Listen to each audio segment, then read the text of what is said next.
What is it worth to live life on this earth? Gotta find a way to make it okay. What is the answer? Yeah, what's the answer? I don't know, you don't know, can't even handle. Một khoảnh khắc ta say đắm nhìn một ánh mắt. Đừng tin những gì người ta nói vì hầu như đó cũng chỉ là sample. But I know things you probably never know. Để con mắt đi trước suy nghĩ thì không nhìn được thứ ở đằng sau. Những gì người ta thầm giấu thường là những câu chuyện khó nghe. Nói ra sợ mất lòng tin chứ không phải để dành cho ai đó nghe. But I don't give a fuck when they talking shit about me. Ghen ghét nên phải làm tất cả để tao đi.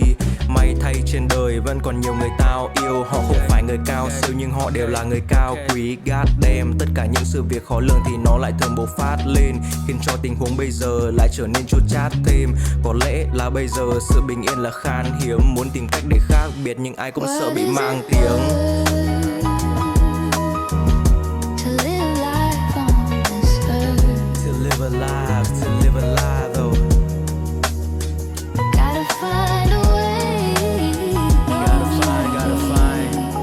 to make it okay. To make it okay, huh? What is the answer?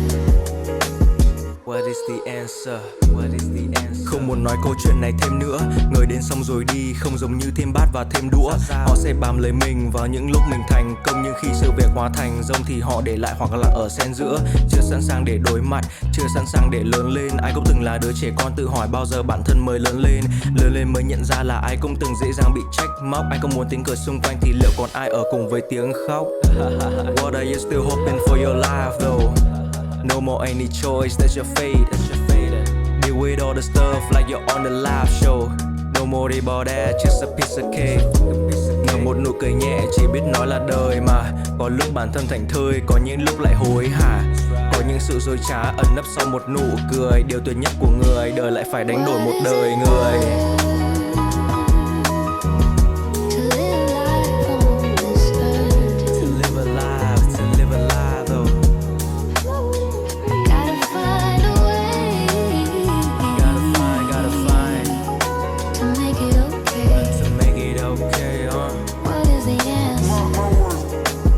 What is the answer?